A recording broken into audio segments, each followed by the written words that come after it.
नमस्कार। 8 से 9 मई 2025 की मध्य रात्रि को पाकिस्तानी सेना ने सैन्य बुनियादी ढांचे को निशाना बनाने के इरादे से पूरी पश्चिमी सेना पर भारतीय वायु क्षेत्र का कई बार उल्लंघन किया। यही नहीं बल्कि पाकिस्तानी सेना ने नियंत्रण रेखा पर भारी कैलिबर वाले हथियारों से गोलीबारी भी की। अंतर्राष्ट्रीय सीमा और नियंत्रण रेखा पर लेह से लेकर सरक्रीक तक 36 स्थानों पर 300 से 400 लगभग ड्रोनों का इस्तेमाल घुसपैठ का प्रयास करने के लिए किया गया। भारतीय सशस्त्र बलों ने काइनेटिक्स व नॉन काइनेटिक साधनों का उपयोग करके इनमें से कई ड्रोन्स को मार गिराया। इतने बड़े पैमाने पर हवाई घुसपैठों का संभावित उद्देश्य वायु रक्षा प्रणालियों का परीक्षण करना और खुफिया जानकारी इकट्ठा करना था। ड्रोन के मलबे की फोरेंसिक जांच की जा रही है। प्रारंभिक रिपोर्ट्स से पता चलता है कि वे तुर्की के असीस गार्ड सोंगर ड्रोन्स हैं। इसके उपरांत रात में पाकिस्तान के एक सशस्त्र यूएवी ने भटिंडा सैन्य स्टेशन को निशाना बनाने की कोशिश भी की, जिसे पकड़ा गया और उसे निष्क्रिय कर दिया गया। पाकिस्तानी हमले के जवाब में पाकिस्तान में 4 हवाई रक्षा स्थलों पर सशस्त्र ड्रोन्स लॉन्च किए गए। इनमें से एक ड्रोन एडी रडार को नष्ट करने में सक्षम रहा। पाकिस्तान ने जम्मू कश्मीर के तंगधार, उरी, पुंछ, मेंढर, राजौरी, अखनूर और उधमपुर में भारी कैलिबर आर्टिलरी गन और सशस्त्र ड्रोन्स का उपयोग करके नियंत्रण रेखा के पार गोलीबारी भी की, जिसके परिणाम स्वरूप भारतीय सेना के कुछ जवान हताहत हुए और घायल हुए। भारतीय जवाबी कार्रवाई में पाकिस्तानी सेना को भी बड़ा नुकसान पहुंचाया गया। इसके अलावा पाकिस्तान का गैर जिम्मेदाराना व्यवहार फिर से सामने आया। 7 मई 2025 को रात 8:30 बजे एक असफल अकारण ड्रोन और मिसाइल हमला करने के बावजूद पाकिस्तान ने अपना नागरिक हवाई क्षेत्र बंद नहीं किया। पाकिस्तान अपने नागरिक विमानों को ढाल के रूप में इस्तेमाल कर रहा है, जबकि उसे अच्छी तरह से पता है कि भारत पर उसके हमले से हवाई रक्षा की तीव्र प्रतिक्रिया होगी।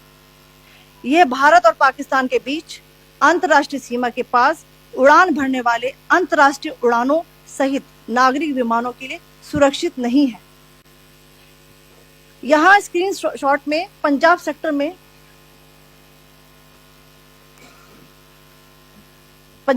में हाई एयर डिफेंस अलर्ट स्थिति के दौरान एप्लीकेशन फ्लाइट रडार 24 का डेटा दिखाया गया है। जैसा कि आप देख रहे हैं यहाँ पर भारतीय पक्ष का हवाई क्षेत्र घोषित बंद के कारण नागरिक हवाई यातायात से पूरी तरह से रहित है। कराची और लाहौर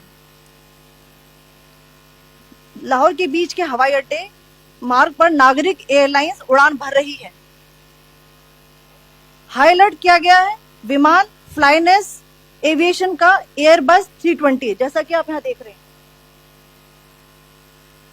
जो कि शाम को 5:50 बजे दमम से शुरू हुआ और रात को 9:10 बजे लाहौर में उतरा। ये सारा डिटेल्स आप यहां देख रहे हैं, ये डिटेल्स यहां लिखा हुआ है। Can you see this?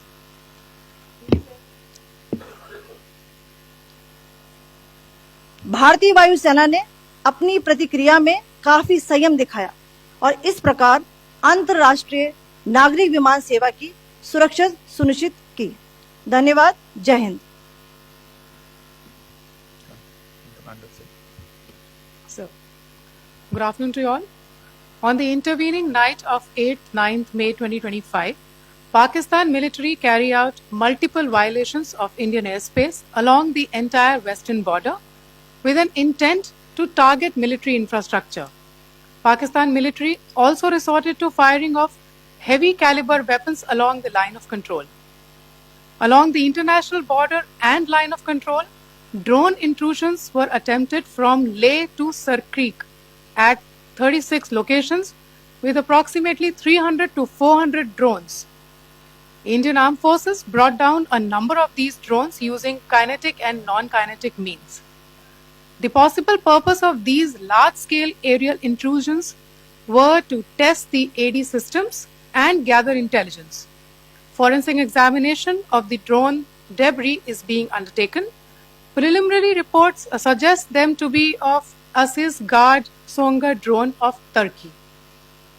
Later in the night, an armed UAV of Pakistan attempted to target Bhatinda military station, which was detected and neutralized. In response to the Pakistani attack, armed drones were launched at 4 air defense sites in Pakistan. One of the drones was able to destroy an AD radar. Pakistan also carried out artillery shelling across the line of control using heavy caliber artillery guns and armed drones at Tangdhar, Uri, Poonch, Mendhar, Rajouri, Akhnur and Udhampur in Jammu and Kashmir area, which resulted in some losses and injuries to Indian Army personnel. Pakistan Army also suffered major losses in Indian retaliatory fire. Additionally, Pakistan's irresponsible behavior again came to fore. Pakistan did not close its civil airspace despite it launching a failed unprovoked drone and missile attack on 7th May at 8:30 hours in the evening. Pakistan is using civil airliners as a shield, knowing fully well that its attack on India would elicit a swift air defense response. This is not safe for the unsuspecting civil airliners, including the international flights which were flying near IB between India and Pakistan. The screenshot we just showed and we shall share with you, it shows the data of the application Flight Radar 24 during a high air defense alert situation in the Punjab sector. As you have seen, the airspace on the Indian side is absolutely devoid of civil air traffic due to our declared closure.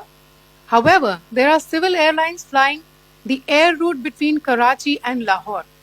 Amongst the other civil aircraft that you can see, we have highlighted an aircraft which is Airbus 320 of Flynas Aviation, which was originated from Dammam at 1750 hours and landed later at Lahore at 2110 hours in the night. Indian Air Force demonstrated considerable restraint in its response, thus ensuring safety of international civil carrier.